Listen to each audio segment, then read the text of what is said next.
Spark King. Welcome to Crowned Scene Sovereign, where every voice matters.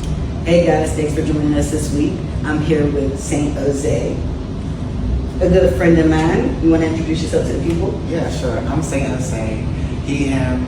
I'm from Pittsburgh. I have been in the organizing nonprofit scene for the past 6 years, advocating for Black trans folks, gender diverse people as well, and I have shifted to showing up for my people through fashion and how that has been liberating for people like us. So yeah, that's what I've been up to lately. Nice, I love that. Okay, so I have a few questions.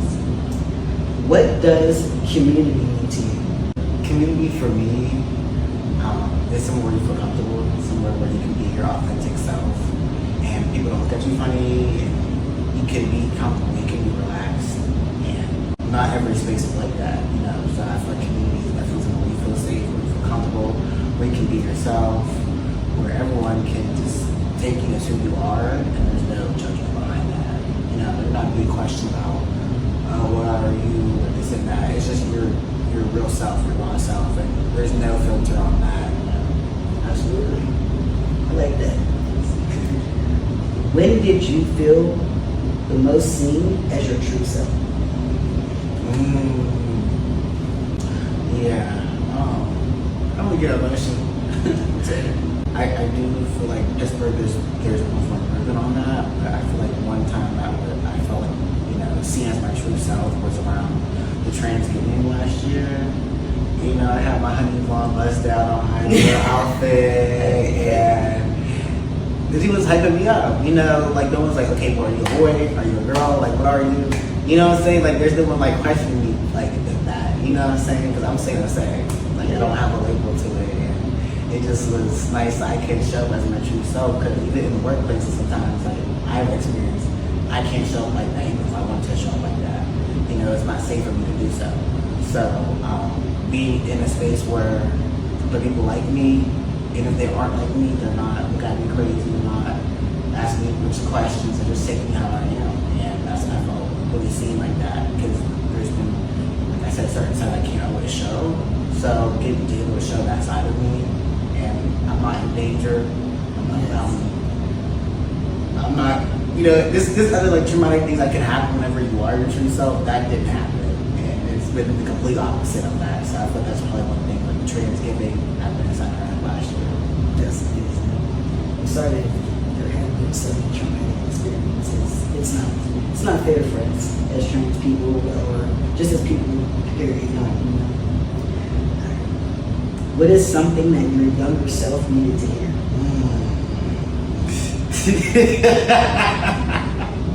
Something my younger self needed to hear? Yeah, you're different. You're different. You are. You're not like everybody else. That's okay. There's nothing wrong with that, because there's other people who aren't like everyone else either. Because I always wanted to do what the boys did. I wanted to play football so bad. Me too. I felt like I could have been in the NFL if they had let me. I don't know about that for me, but I wanted to play. But I also wanted to be a cheerleader. I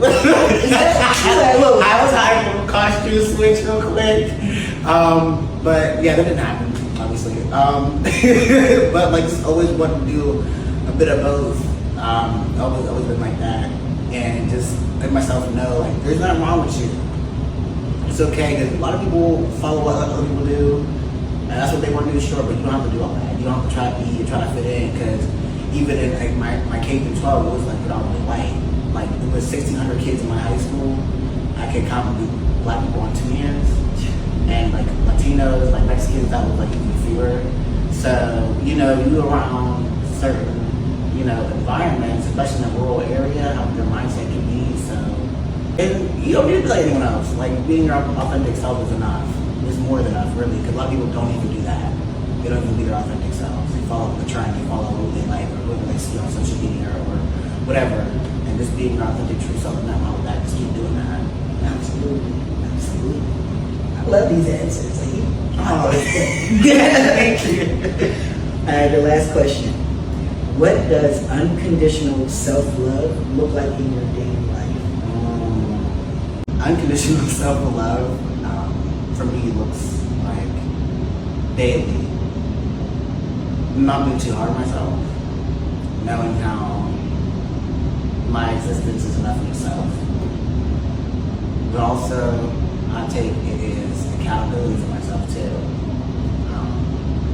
And just continue to show up for myself and being real, like, okay, I need to do this, I need to do that. Say, like, even like the word pride with like vending and stuff like that, I was going everywhere. I was like, okay, let's like slow down. You know, you need to take a break. You know, you're tired. Like, it was real hot that Sunday too. It was the EMS.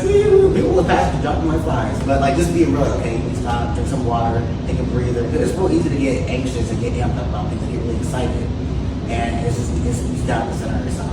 So centering yourself, being real with yourself, not being too hard on yourself as well. That balance of all those, I feel like that is what my self-love is for me.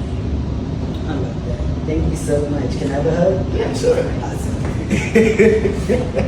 Thank you so much for coming to interview, and I'm so happy I chose this. Yeah, thank you. I'm glad you exist too. Thank you. Join us next week.